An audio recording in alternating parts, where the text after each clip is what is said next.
They were good coworkers at first, but after one incident, the circumstances of which we have yet to learn, he came to hate them. The man with the mug of freshly ground coffee in his hand is Han Yuzan, whose nickname is simple and brief, Luke. He is also a former ally of the warrior squad, but now something happened that can't be explained. His entire former squad of warriors, whom he just can't stand, has moved into the world of the 21st century. Well, since that's the case, let's introduce them all in order. The guy with the golden eyes who just asked Luke if he could drink water from this strange well is Leonard von Greenheim. He is the leader of the squad and the youngest warrior who is experienced beyond his years. Looking wistfully at an advertisement for steamy lingerie, Valian Rex, the strongest barbarian warrior and sexually aroused Nemec, remarked that there were many beauties in this world too. But, sitting next to an embarrassed clergywoman and rabid chastity fanatic, Sylvia disagreed with him. These women are so shameless, it's indecent. On the same couch sits Murney, looking at the magazine with interest. Catwoman, master thief and kleptomaniac. Luke, open the window. How dare those filthy people stare at me? Alicia Moon shouted indignantly, pressing herself against the glass. This girl is a ghost elf and also a rabid racist. Yanking a tablet with a terrified artificial intelligence, Luxie, the kingdom's best mage and a highly dangerous psychopath, asks Luke if she can take the startling thing apart and look inside. The war is over, but how long can they last on the battlefield called society? And will they be able to get Yuzan's forgiveness? Get out of here, you bastards, Luke yelled in rage, crushing the coffee mug in his hand into shards. In a forest somewhere in the mountains of the kingdom, the bright lights of torches can be seen. Catch up with them. They couldn't have gotten far. The guards suddenly shouted. Several dozen knights with sniffer dogs, torches in hand, chase the criminals trying to escape. Meanwhile, a group of people are running through the woods trying to escape pursuit. It's a squad of warriors who defeated the devil.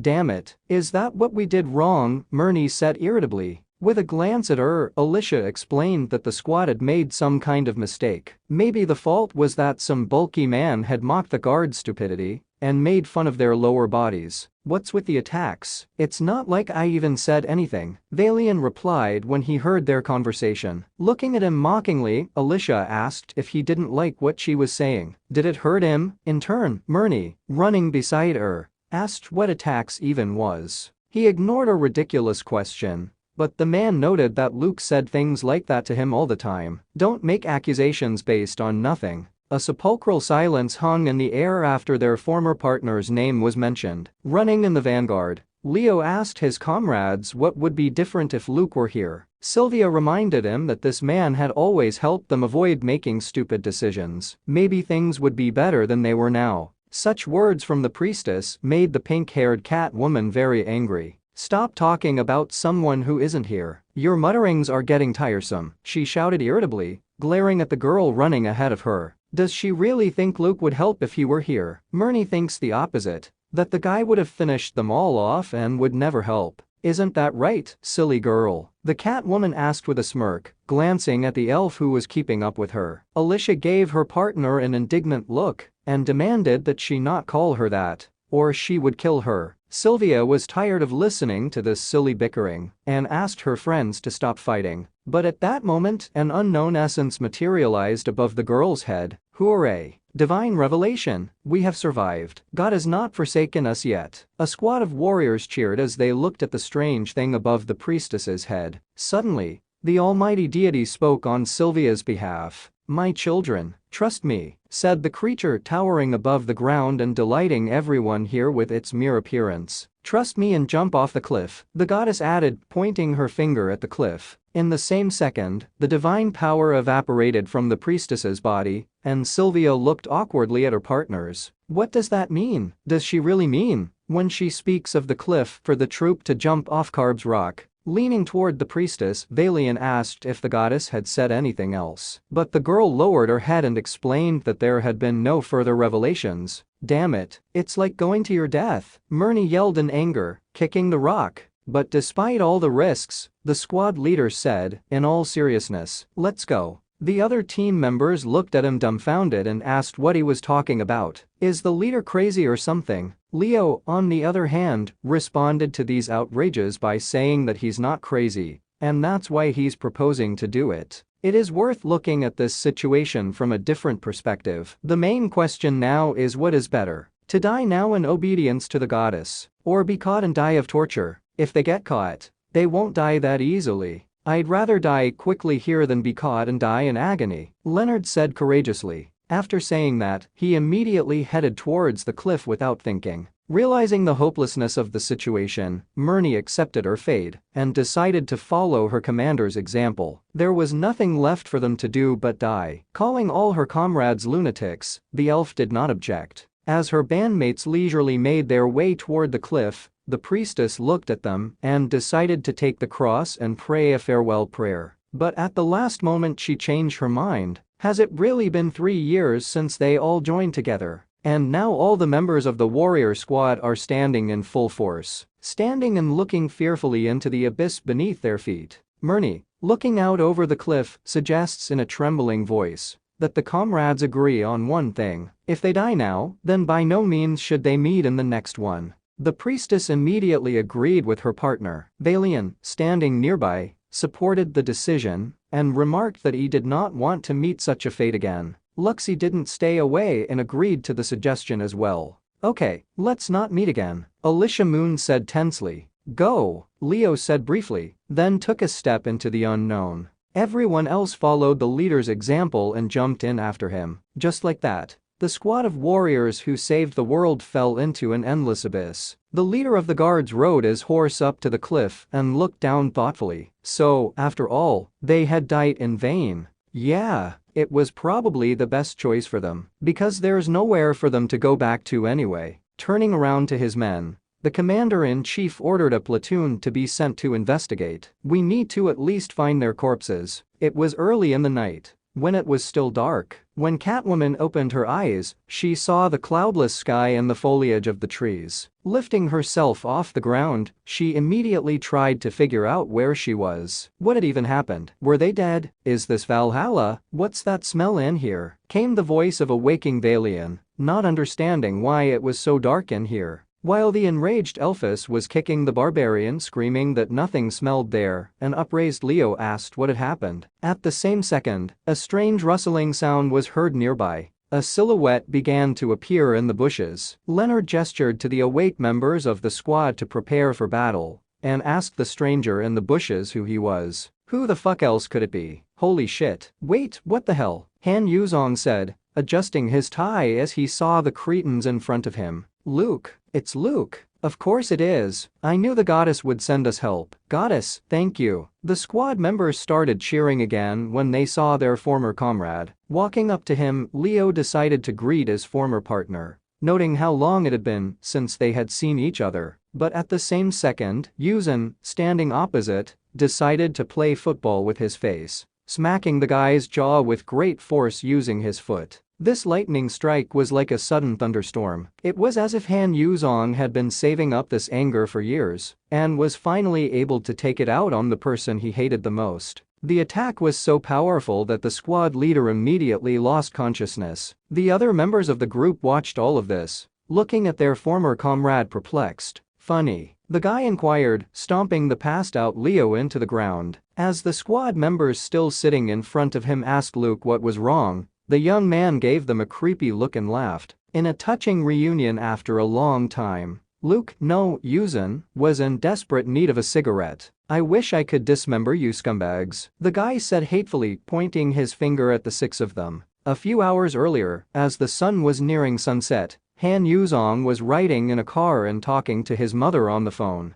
Sitting behind the wheel, the boy asked her to eat more and take care of her health. The woman told her son not to worry and invited him to come home next New Year's Eve. Laughing, the young man pulled into the parking lot and remarked that it wasn't that rare for him to be home. He came to visit every month. Yuzan talked to his mother some more before saying goodbye and getting out of the car. After locking the vehicle with the key, the guy leisurely made his way to his apartment. You have arrived, Mr. Yuzan, came the voice of the artificial intelligence as the young man stepped inside. The fellow at once said hello to the assistant, and the latter in turn asked if Mr. Yuzan would like to hear today's news about foreign stocks or the rate of stocks at home. Aram, this artificial intelligence program that was obtained from an acquaintance during distribution a few years ago. It's now Yuzen's secretary, but it was originally created to protect state-level employees. But a serious miscalculation was discovered, and an acquaintance secretly took it away. So he let the artificial intelligence act on its own.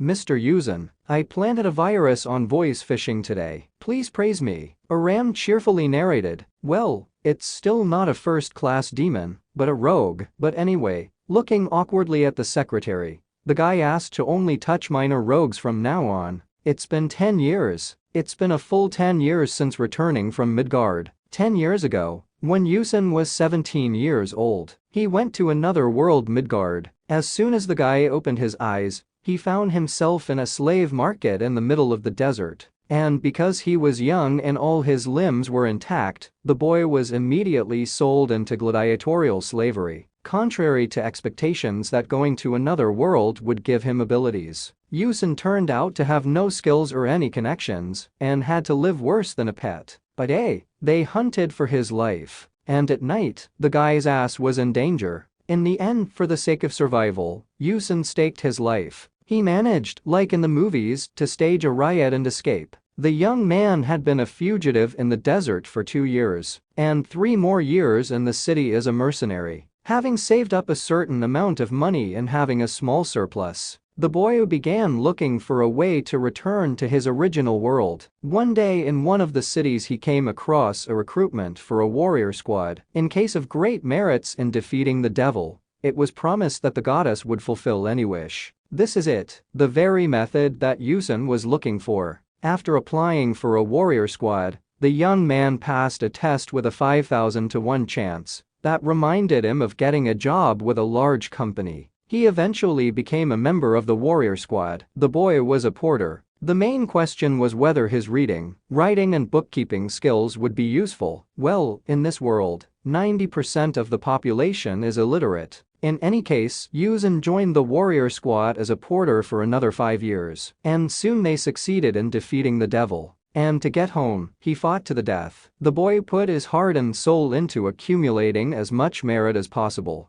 However, what a son of a bitch he really was. All because of those fucking assholes who called themselves warriors. At the time they caught the devil together, Yusen was already 27 years old. And all he's left with is loose hair, wrinkles and problems. That's when the desperate man came to the goddess. The almighty being agreed to grant the guy's wish for his selflessness. She hoped that the man would like the reward and be happy. Thus Han Yuzong returned to reality, to the age of 17, to a time when he had not yet traveled to another world. Realizing that money and power are justice in this hellish world, after graduating from high school, Yusen passed the exam and became a debt collector. He then increased his fortune in investments and cryptocurrency. After that, the guy took over a bankrupt gaming company and even created a game based on the world of Midgard. Sitting down at his computer, Yusen launched the Midgard game. Gee, a man who wants to forget about it does something like this. Hearing this reasoning out loud, Aram asked Mr. Yusen if he was talking about his experience in a conscious dream. Turning around to him, the boy shouted that it was not a conscious dream,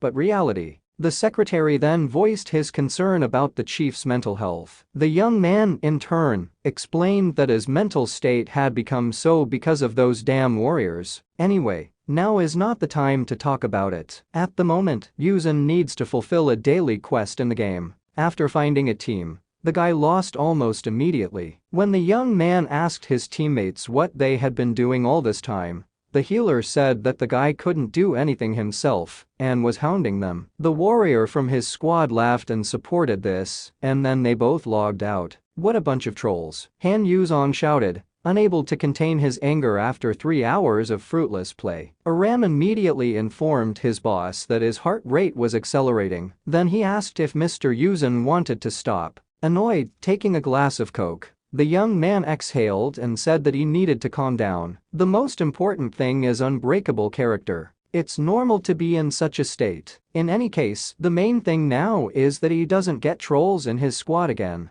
Soon a team was found for the lad. Child, came a rather familiar voice from the game. Looking puzzled at the monitor, Yuzin wondered aloud if there was a voice function here. Meanwhile, a strange voice asked if the guy didn't remember her. Setting his glass of Coke on the table with a clatter, the young man remarked in surprise that it looked like the other principal had done a good job. But when had he added this update? What a shame. No matter how much time has passed, but how could you forget me? Came the mysterious voice from the game again. The mother of all fights, is it really you? Han Yuzong inquired, finally remembering. But just as the goddess, pleased that he hadn't forgotten her, spoke again, the guy punched the monitor screen with a lightning-fast punch, silencing her abruptly. Wow, so that was real, Aram muttered in surprise as he looked at his superior, who had punched the monitor through with his fist. But when the bewildered goddess asked her child what that sound was, the steamy Yuzin corrected his hair and explained that nothing special had happened.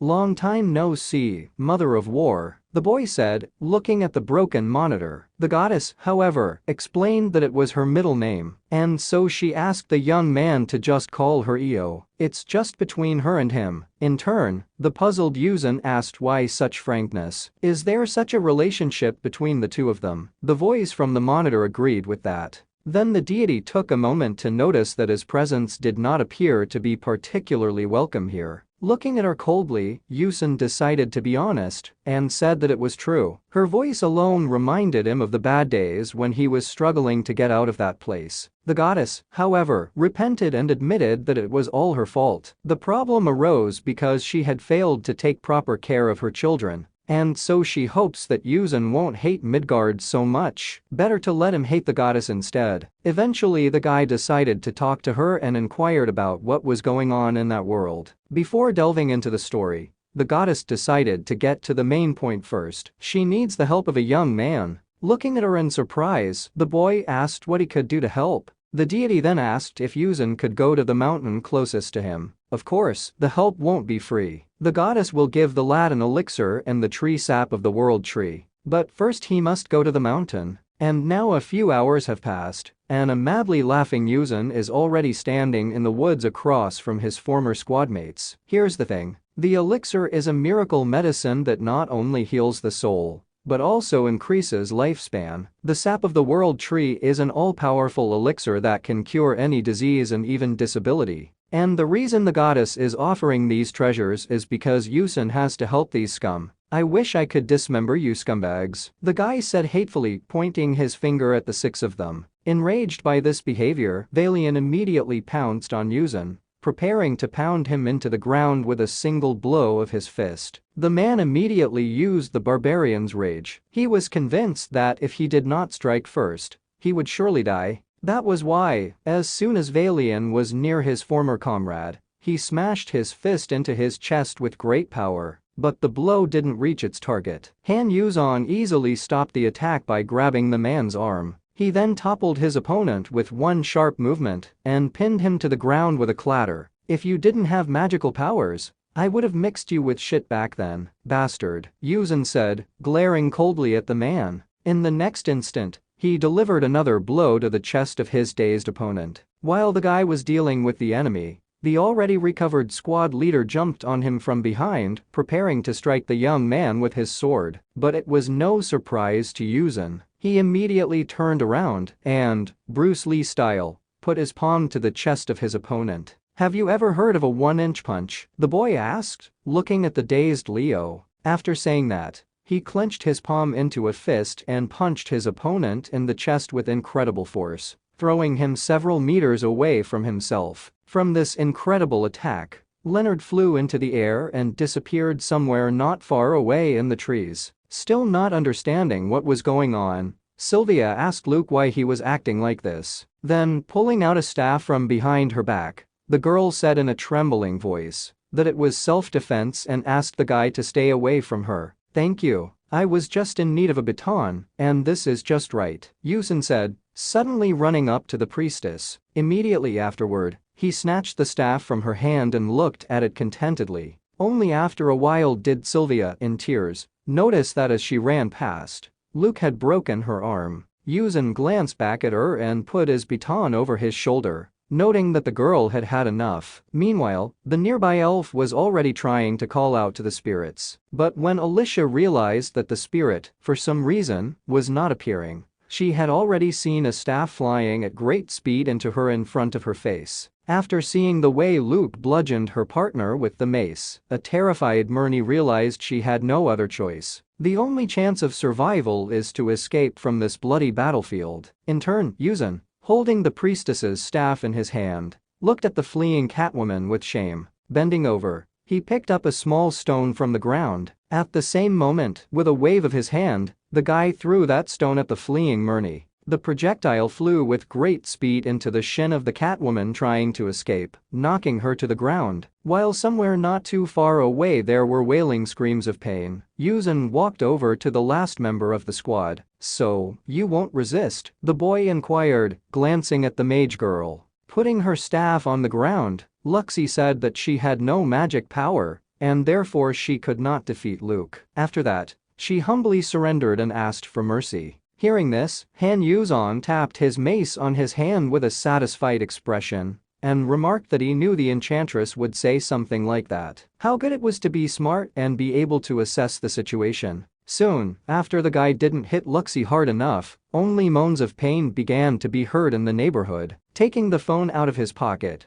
Yuzan asked the goddess if she would rebuke him for it, but the omnipotent being said she had no right to do so. However, she would like the guy to show kindness for once. Kindness? The irritated young man interjected. Looking angrily at the phone, Yuzan wondered if he hadn't been kind enough by not killing them. The goddess awkwardly asked her child to listen to the end. "Child, in the past, when I sent you to your world, I gave you back all the time you lost. At least remember that by being kinder." Hearing her out, the boy wondered. Perhaps he wouldn't have beaten up his former partners if the goddess had mentioned it from the beginning. But she had only reminded him of it after the young man had vented all his anger. Dodgy. No, from now on Yuzan would have to be smart. Sighing, the guy scratched the back of his head and said that he would need potions first. The goddess was glad that he hadn't crossed that line. Then, holding back tears of happiness, said that she didn't doubt him. "This young man is a very good child." Looking at the contents of the bag the squad had brought with them from the other world, Luke realized that it should be enough.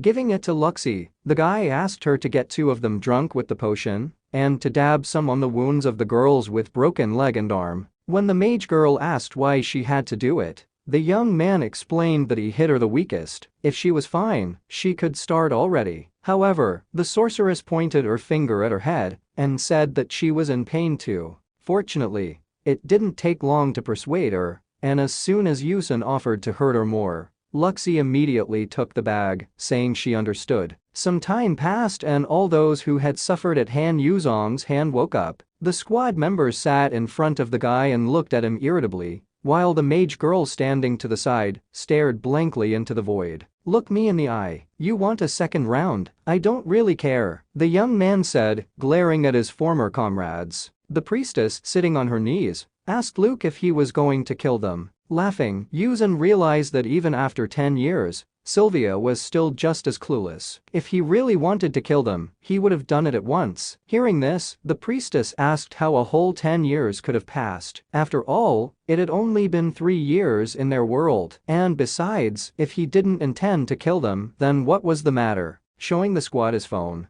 the guy explained that he had recently received an errand from Io. Turning around, he advised his former comrades if everyone was awake to follow him. Rising to her feet, an annoyed Alicia Moon can't believe she couldn't do anything against this guy. If she had magical power, things would have turned out differently. Valian, walking beside her, explained to the stupid girl that she wouldn't have been able to deal with Luke even with that. He's on a different level. It's not like the others. It doesn't even compare to 3 years ago. The man reminded him that it had been Luke who had single-handedly won the battle against the general of the Devil's Army 3 years ago, and he had grown even stronger since then. And without magic, he could easily defeat even Barbarian and Leon. Their conversation was overheard by the squad leader walking ahead. "Luke is strong," confirmed Leo, who turned around on them, smiling awkwardly. "He's really gotten a lot stronger than he was 3 years ago." A white minivan speeding down the highway somewhere in the center of town.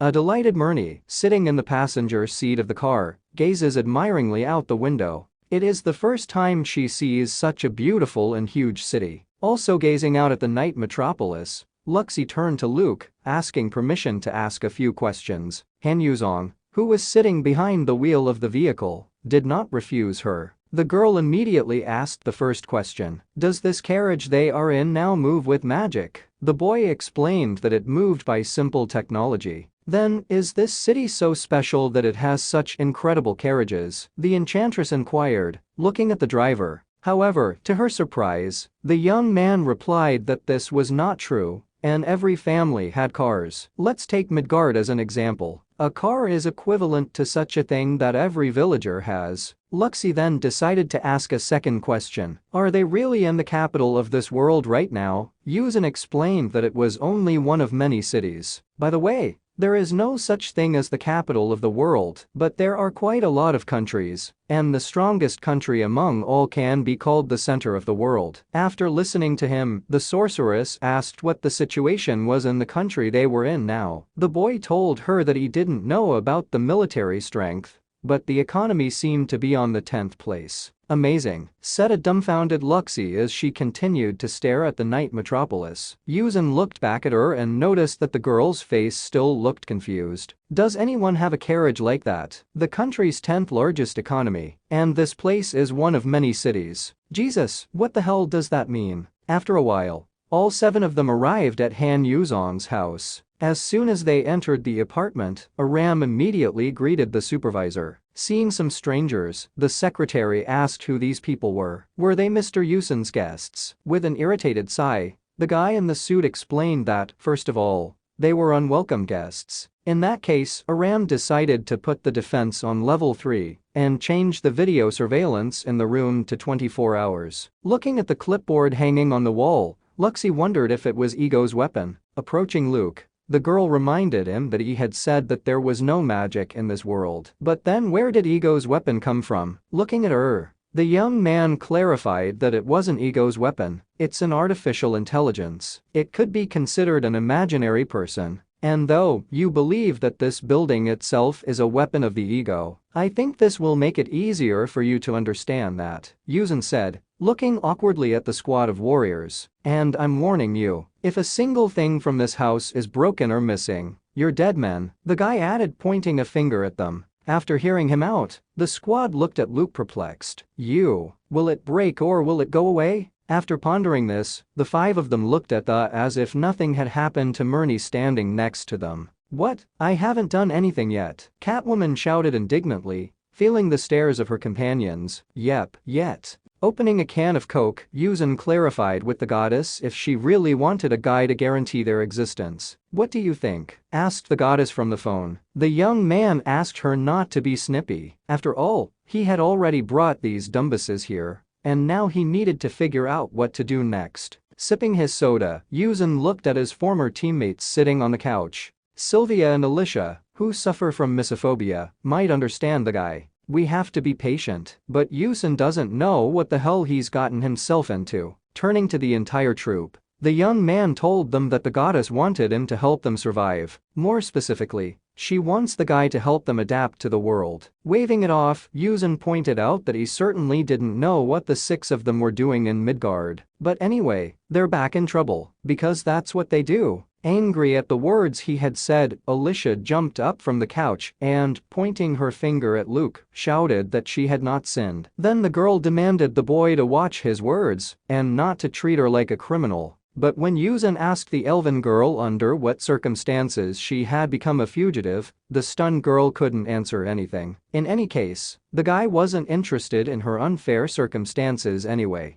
Anyway, there's only one thing he has to do. 1 year minimum. I will help you to adapt to this world during this time. This means that I will teach you the structure and knowledge of this world, as well as features for survival. After saying that, a surprised Alicia asked Luke why he was putting so much effort into training them. You ask why? Because the thought of having to see your stupid faces every day makes me wildly nauseous, Yuzin explained, walking over to the elfling. Then the guy asked her not to forget that they were not co-workers to begin with. They were worse than strangers to each other. It was more like an enemy relationship. So the squad should do their best to learn how to survive, then get the hell out of here. If learning from someone like Yusun hurt someone's ego, then that person would have to accept it. From the moment they entered this house, everything was a goddess's request and nothing more. Turning around, the young man decided to give the squad a day to think. Aram would teach them how to use the equipment.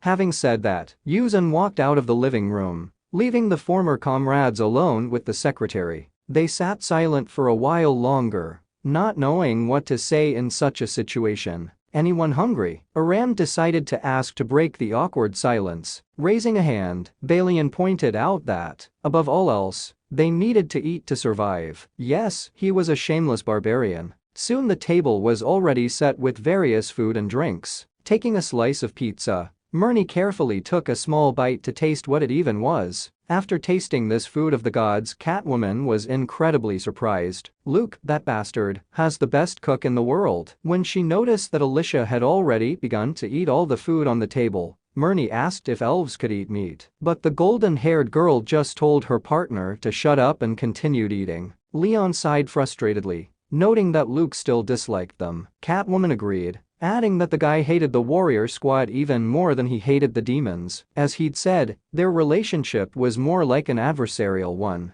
That's the way it is. Murney was just about to remind them of where it had started and what had happened in Fildia village, but Sylvia, sitting next to her, asked her to stop. The pink-haired Catwoman apologized, after which a sepulchral silence hung in the air. Meanwhile, Han Yuzon, sitting in his room, was already writing something and talking on the phone. He asked for help in finding a way to legally make 6 ID cards. He then asked not to ask anything else and promised to send a photo soon. But the man on the other side asked what the situation was. Yuzon explained that these people were some kind of refugees who had entered the country illegally. When the guy finished talking, the goddess said that she was sorry. She didn't know that there were so many difficult conditions to fulfill in this world in order to exist. Sighing heavily, the young man asked Io to forget about it. He's only doing this because he's being paid for it. The goddess immediately reassured him, saying that she remembered it. Moreover, the Almighty swore by her name that she would keep her promise. Of course, this was all on condition that the guy would hold his grudge and promise to help these children.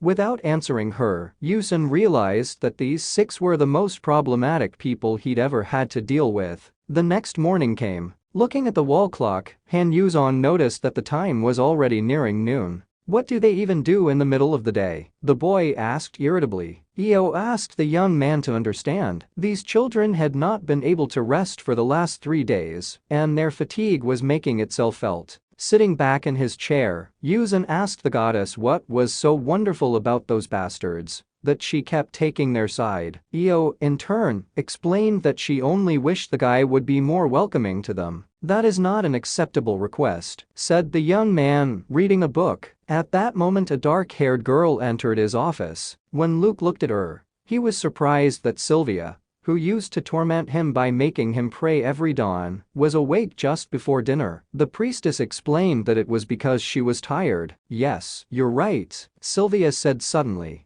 I became lazy and behaved rude because I was an apostle of the goddess. Thank you for reproaching me. After listening to her, Yuzon asked her not to take it into her head. Then he asked her to go wash up and call the others for lunch. You might think she was wearing drool on her makeup. After saying that, Sylvia blushed and looked at Luke with embarrassment. A few minutes later, the splashing of water and women's voices could already be heard in the bathroom. Looking at the strange contraption above, the priestess noticed that the water was pouring automatically. Not understanding how that was possible, a surprised Luxie asked if it wasn't magic. She said that she had thought about it yesterday, but that the shower was truly astonishing. So it's not a well? Murney asked, looking at the toilet bowl, while the secretary tried to dissuade her from drinking the water. The soap and shampoo are so fragrant, toothbrush and toothpaste. And even the towel and pajamas are soft as if made of lambskin. Every single thing is incredible. How advanced is this world anyway? Leo thought, looking at the toothbrush in his hand.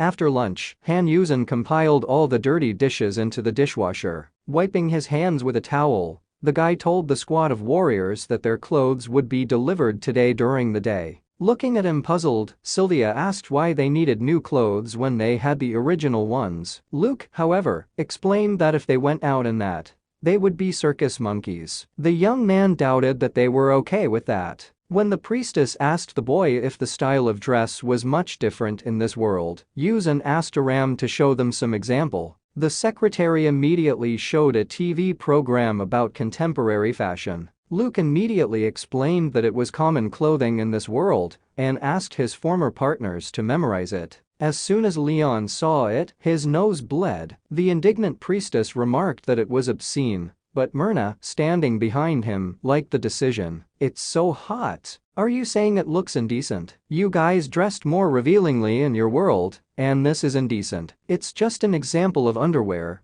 so don't exaggerate," Yuzan said irritably, pointing to the screen behind him. Sighing, Sylvia realized her mistake and immediately apologized. The boy then told her that yesterday Aram had noticed the sizes of all the members of the squad and had ordered them underwear and clothes. When the boy asked them to pack, Alicia interrupted him, asking what that meant. "You creep. Are our bodies really our bodies?" the pixie shrieked, covering her breasts. The angry Yuzan yelled at her, explaining that he wasn't crazy to stare at them. He'd rather stare at a goblin's naked body. The guy had just told Aram to do it because those assholes had been asleep for a long time. "I'll tell you one more time. As soon as your clothes arrive, get ready to leave. We need to stop by the lawyer's office to make your identification cards," the young man added, not sure what he was talking about. Leo asked what an identity card was. "Can't you just go to the guild and get one?" But Luke replied that it wasn't that simple. Taken aback, a weary Yuzan realized the kindergarten teacher's anguish. "It's been hours." As she touched her boom boxes with her hands, Myrna noticed that the clothes were incredibly comfortable. The priestess looked at her with embarrassment and asked her not to say such indecent things. Meanwhile, Yuzan's lawyer explains to the guy that, first of all, if these people are caught as illegal immigrants, there will be big problems, so it is better to apply for refugee status. The man has an acquaintance there, so maybe they will approve. Yuzan thanked his colleague and promised to put the money for his work into a virtual account. Soon the guy left the office, at the exit of which a squad of warriors was already waiting for him. The priestess jumped up from the couch and asked if everything was all right. "Does it look like this?" Luke asked, looking at her. The girl immediately apologized for the long time the young man had to waste because of them. But the guy joked that there was nothing wrong with that, and that he would take the entire fee from the IE anyway. In turn,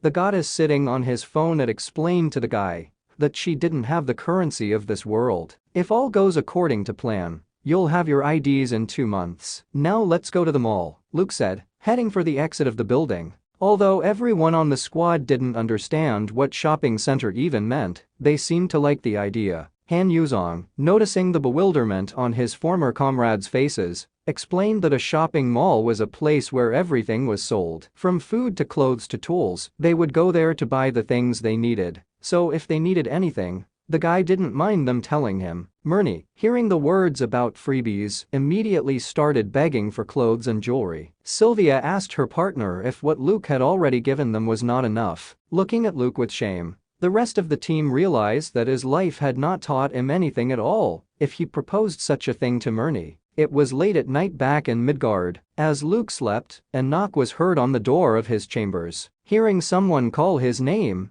the boy reluctantly woke up. Opening the door of the room, a yawning young man asked what was wrong. The knight standing on the threshold explained to Luke that one of his warriors had stolen the Margrave's safe. "Follow us now," ordered the guard, grabbing the boy by his robe. Still not knowing what was happening, the awake young man asked to wait. He was eventually dragged off to jail, while a thief who had stolen the town's treasury played cards in a tavern. "It's Myrna, you crazy bitch." Looking at Catwoman, Yuzan asked what to buy her. The girl immediately said she needed clothes and jewelry. Then the boy replied that he understood the clothes but why she needed jewelry. A delighted Myrna explained that she wanted to see how beautiful the jewelry was in this world. If this world is advanced to such an extent, the jewelry craftsmanship must be amazing too. Then there must be a huge number of beautiful things here. Having said that, Catwoman began to wait for a response from the guy, swaying from side to side. "So," the girl said sweetly,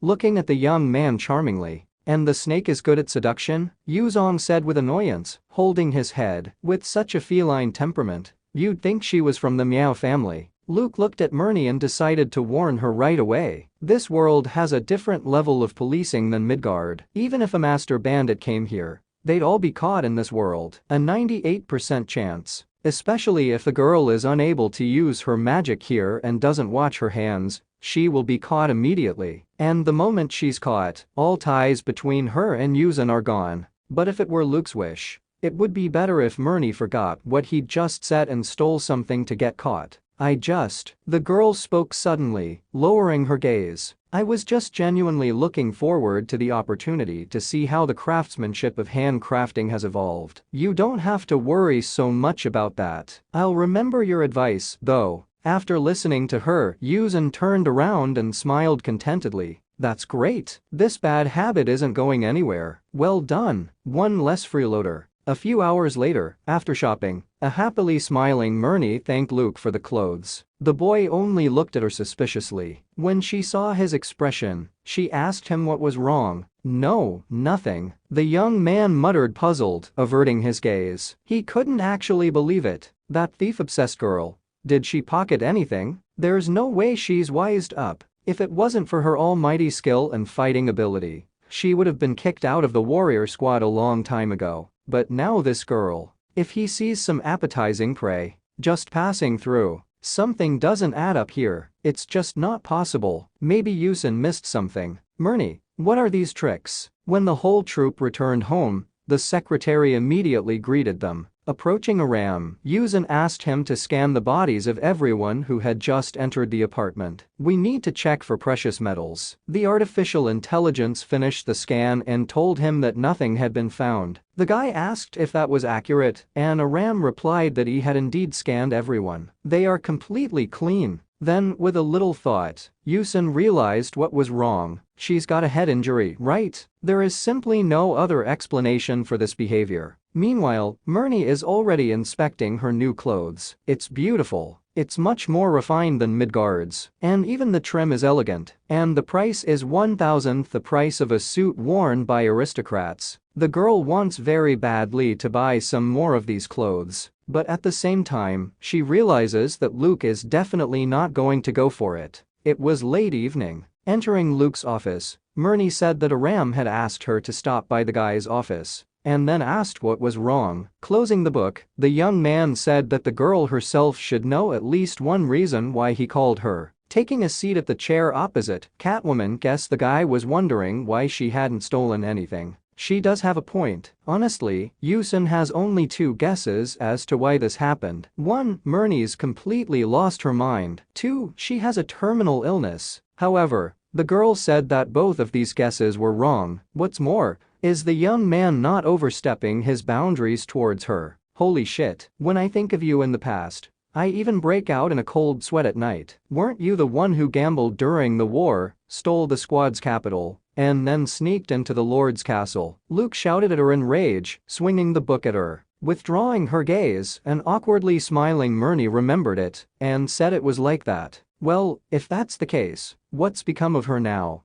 Han Yuzong is sure that someone like this girl will never stop stealing. He's more likely to believe the words that Valian gave up on the woman. Since things worked out that way, the guy decided to make a deal with Myrnie. Later, if she gets in trouble, she can contact Yuzan. But right now, Catwoman has to go. He will rent her a room in a hotel so that she can live there. He'll give her enough money. Isn't that a welcome offer for a vagabond like her? I will indeed keep my promise, Myrnie said in a shaky voice, and then tears ran down her cheeks. So please don't kick me out. Seeing this, Yuzan looked at her dumbfounded. This girl, what's wrong with her? The war with the demon was over, and EI promised each of the warrior squad to fulfill their fondest wish. Myrnie's wish was for more money, more gold. Overnight, she became the richest man in the kingdom. She threw parties every day. She'd go to the casino, and the money would slip out of her hands like water. But even so, the mountain of gold could not be reduced.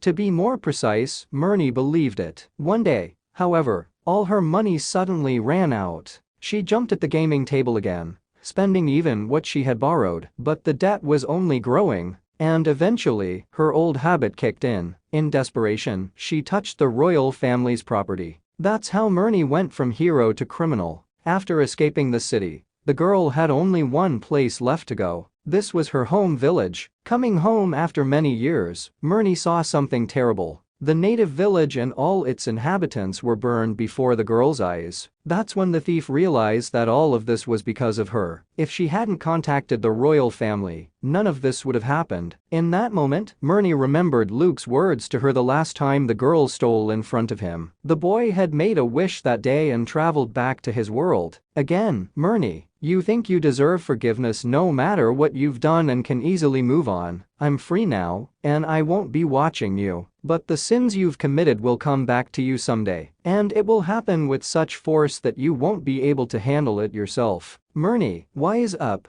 As soon as the girl remembered this, her hands shook. She screamed in despair, realizing that Luke was right. And now she was being punished for the sins she had committed. The entire village was burned to the ground, and not a single person survived. So you've developed tremors in your hands. Yuzan clarified, looking at the crying girl. Myrnie confirmed this and told me that this happens when she approaches the casino. Everything starts spinning and nausea sets in. After listening to her, the guy immediately realized it was PTSD. After realizing the difficulty of this situation, Yuzan found it hard to believe, but he still agreed to postpone his offer to move. After that, the young man waved his hand, letting the cat woman go. The girl left the office, and the guy, left to himself, thought about something. No matter how much Myrnie touched the royal family's fortune, they were not only trying to kill members of the warrior order, but they were bringing in her tribe. The purpose of such a move is obvious. It's a ploy to lower the authority of the warrior squad and increase the power of the royal family, using Myrnie's actions as an excuse. Nerber is a tyrant and jealous king of kingdom, one who longs to be unconditionally always in first place. The goddess sitting on the phone remarked that she had never doubted Yuzan's savvy. The boy immediately wondered why AI hadn't left that incapable child. If she had told her, she would have listened, right? IO told me that only a few people know this fact, but after she grants a wish, her power to influence the lower world is weakened for about 10 years. The goddess also wanted to discourage Myrnie. How could she commit such a sin just out of her own personal desire? Nerber, that sinner, along with his minions, will in the future, even in hell, suffer endless pain in the most merciless and terrible place. Luke explained, however, that no matter how hard one tried, the resentment of those people who had been sacrificed could not be assuaged. Io in turn said that she had already sent the souls of the dead people of the Myrnie tribe to the land of peace. Glancing at the phone, the guy said that the goddess and herself should know that Myrnie did it because of the king's greed. EE responded that she understands that, but with her crime, this girl gave the king an excuse and eventually lost her tribe, so she was never able to forgive herself. That's when Yuzan realized why the goddess was so favorable to them. EE is very kind, but so naive. The next day came, and from very early in the morning, Aram started sounding the alarm. Mr. Yuzan, Leonard broke the doorknob. Sylvia had a seizure while watching TV. What should I do? And Valian, Luxie, Alicia, sitting in a chair in his office. A grizzled Yuzan can't understand why there isn't a single normal person among them. Although, on the other hand, Myrnie, at least right now, is probably hosting her own fashion show. Finally despairing, the boy turned to Aram, leaning back in his chair. The young man sighed and asked his secretary's opinion on what would be the best thing to do to teach people the rules of life in Korea.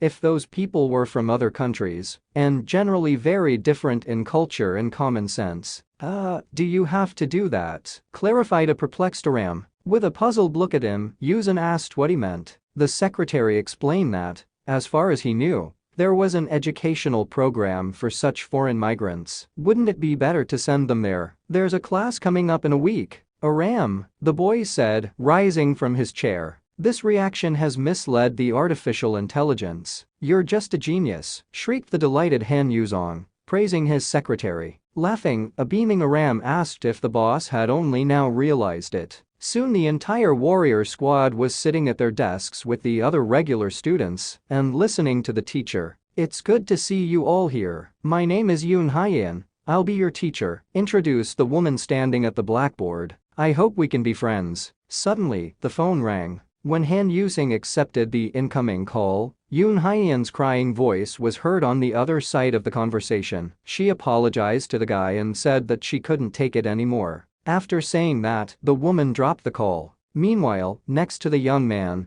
all the members of the warrior squad were sitting on their knees with their hands raised up. "What the hell did you do that the teacher is crying?" Luke asked with a surprised look at them. Moving closer to them, the boy asked Myrnie to explain herself first. However, to his surprise, the girl said that she listened well to the lectures. The problem arose because of Leon, the brainless jock, and the elf girl. Glaring at her indignantly, Alicia asked what the setup was, but turning away, Myrnie said it wasn't a setup, it was the truth. That's when the three of them felt Luke's depressing gaze on them. "I'll give you 3 seconds, tell me the whole truth," the guy said angrily, looking at them. "A few hours ago, democracy, a country of the people, created by the people for the people. Is that really okay? Wouldn't it have been better to do the opposite?" Leo asked, looking at the teacher puzzled. This stumped the teacher, but the boy didn't stop asking more questions. He explained that no matter what the system was, the holders of power could in one way or another pass on their power by inheritance. Don't people know about this? Trying to resist such an onslaught of questions, the instructor suggested taking the United States as an example.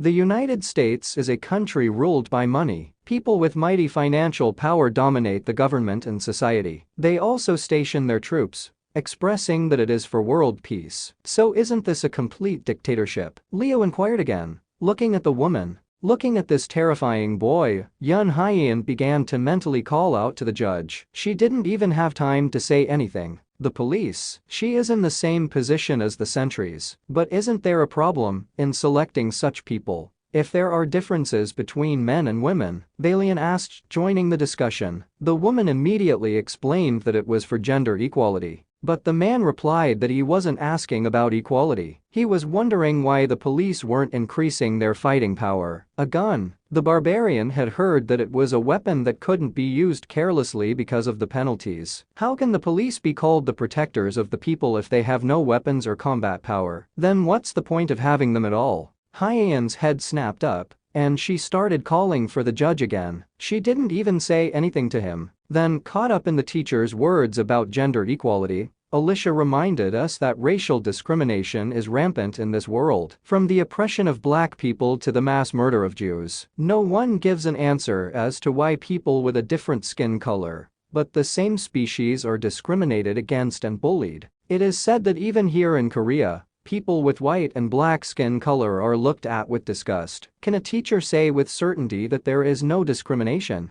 This reasoning finally killed Hyein, who was still in tears and couldn't get through to the judge. Punching Alicia in the head in rage, Luke yelled that it was her fault. She, being racist, is still talking about racial discrimination. What a load of crap. As the elfis fell to the floor, the guy turned on the remaining two. Sitting on their knees with their hands up, Leo and Valian awaited their punishment. Then the goddess on the phone asked the young man if it was the children who had made the mistake after all. Looking at them, Yuzan realized that even though Alicia had said so, everyone else had asked the questions correctly. It's the instructor's fault that she failed to respond properly. A true teacher must answer even the most provocative questions fairly and impartially. The moment he fails to answer a question, he loses his qualification. In that case, Yuzan has no choice but to teach them everything himself. Such an unexpected decision struck the IO hard. Okay. Even though it's been a whole decade, nothing has changed. This guy still has the lowly heart of a hero. Approaching Luke from the back, the leader of the warrior squad addressed him. He had a question. Turning back to Leo, Yuzan wondered what he wanted again. He was suddenly so serious. As we know in Midgard, the Fifth Kingdom has been regressing more and more. Over time, it has become even more noticeable. However, in this world, the opposite is true. Civilization only grows with time. Therefore, Leon was curious as to why there was such a difference between the two worlds. Yuzin looked at him in surprise and asked the boy if he didn't know such elementary things. Leo didn't understand what Luke was talking about and asked for a quick answer. Yuzong, on the other hand, explained that there was only one difference between the kingdoms of Midgard and Korea. After that, the young man asked the squad leader if the people were paying attention to the government or not. Attention to power. That's right, Midgard rejects and hates everything new and common. Those who only care about themselves will eventually, slowly and inevitably rot away. It's the other way around. As long as the public keeps an eye on everything, one person cannot monopolize everything. We can guarantee power and wealth only when we divide it fairly among people, even if it is done by force. That's why Midgard continues to stand in one place. If there was no goddess, the fifth kingdom would simply not be able to survive. Hearing this, the priestess remarked that these words could be issued as if the world was making mistakes because of the goddess. The girl then asked to be corrected if she was wrong. What? I didn't say it was the goddess's fault. The goddess does fulfill her duties, right? Yuzong calmly muttered after looking at her. Looking at the young man perplexed, Sylvia asked what the matter was then. Luke's next words literally struck the priestess in the most painful place. He explained that it was the fault of the temple, which only pretended to be noble, but in reality interpreted its rotten dogmas in a shitty way. While the partners were trying to bring Sylvia out of her stupor, Yuzin had already headed to his office with the words that the lesson was over for the day. After that, he asked the students to think carefully and left the living room.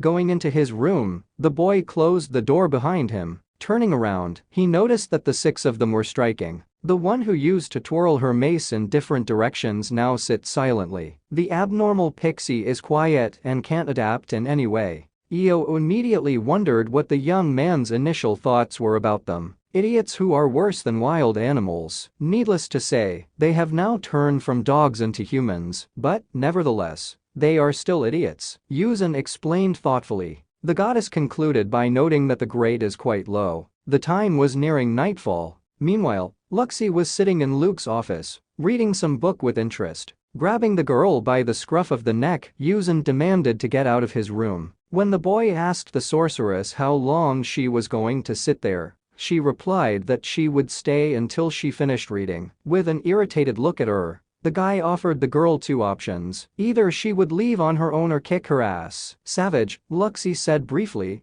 glancing at the young man. Okay, I'm going to give you a real beating, Luke said angrily, kneading his fists. But, to his surprise, the sorceress took the book with her at the same moment and said meekly that she was leaving. The door closed, and Yuzin only looked wistfully after Luxie. Lying in bed, Luxie had been unable to sleep for a rather obvious reason for quite some time now. The squadmates sleeping nearby were chattering in their sleep. The elfess, shouting with anger, scolded someone. Sylvia, lying on top of the sorceress, asked the goddess for forgiveness. Myrni, on the other hand, was just laughing and happy about her new clothes. Looking in front of her, the only thing Luxie thought about was that book. She really wanted to finish it. Luke's words in today's lesson were etched in her memory. Midgard rejects and hates everything new and common. Those who only care about themselves will eventually, slowly and inevitably rot away. That's right. That's because the people of Midgard don't record anything in the records. They only pass on something as an inheritance, but they don't pass on knowledge. Therefore, this is where Luxie's wishes can come true. But the next morning,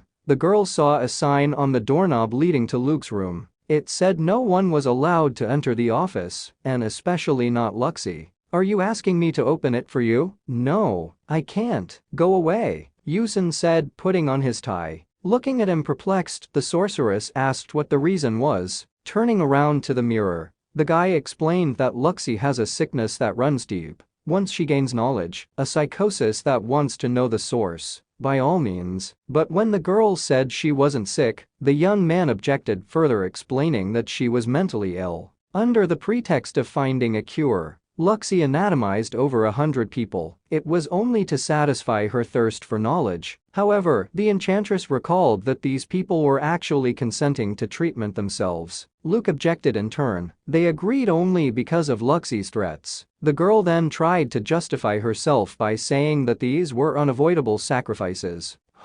Victims. Luxie, we're talking about people, Yusun reminded, approaching the sorceress. You should at the very least feel remorse for these victims. But what did you say then? Luke walked into her lab that day, where the entire floor was already smeared in blood, and Luxie was waiting for him. The guy still remembers it. He can even repeat her words exactly. What luck, Luxie said frantically. It was more than effective. Yusun's hair stood on end at what she had done to those people. Even now, the girl probably wouldn't feel anything if hundreds or thousands of people died for her knowledge. Looking at the boy, Luxie said he had it all wrong. It was to save the city, not because of the girl's curiosity. At this point Luke replied that once, no, not even twice, could be considered a mistake. However, from the third time, it's no longer a mistake, but malice aforethought. Waving it off, the guy asked the sorceress to stop making excuses. He didn't trust her. Yusun wouldn't even be surprised if, for the sake of experimentation,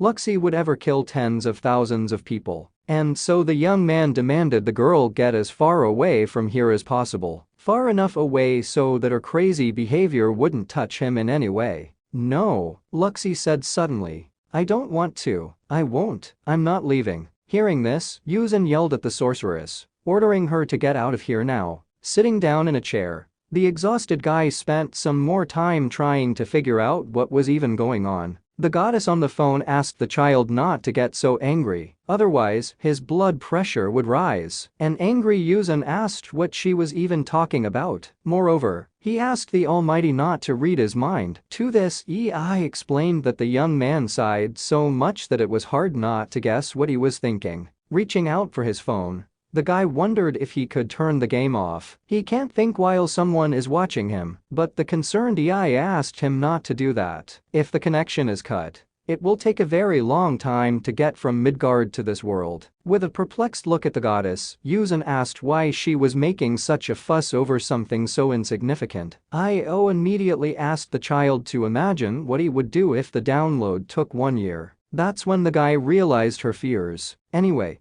Luke can't keep his phone on forever. What do we do in this case? The goddess revealed that the reason she can be linked to this world is because in the virtual game space, her followers worship her for something called finding a team. However, there are no believers in this world, and therefore EI cannot incarnate. Crazy, you don't lift a finger to live, so the players are believers, Yusun clarified, leaning on his fist. EI confirmed this, noting that the guy made her life a lot easier. Taking his gaze away, Luke wondered how he could make this goddess incarnate.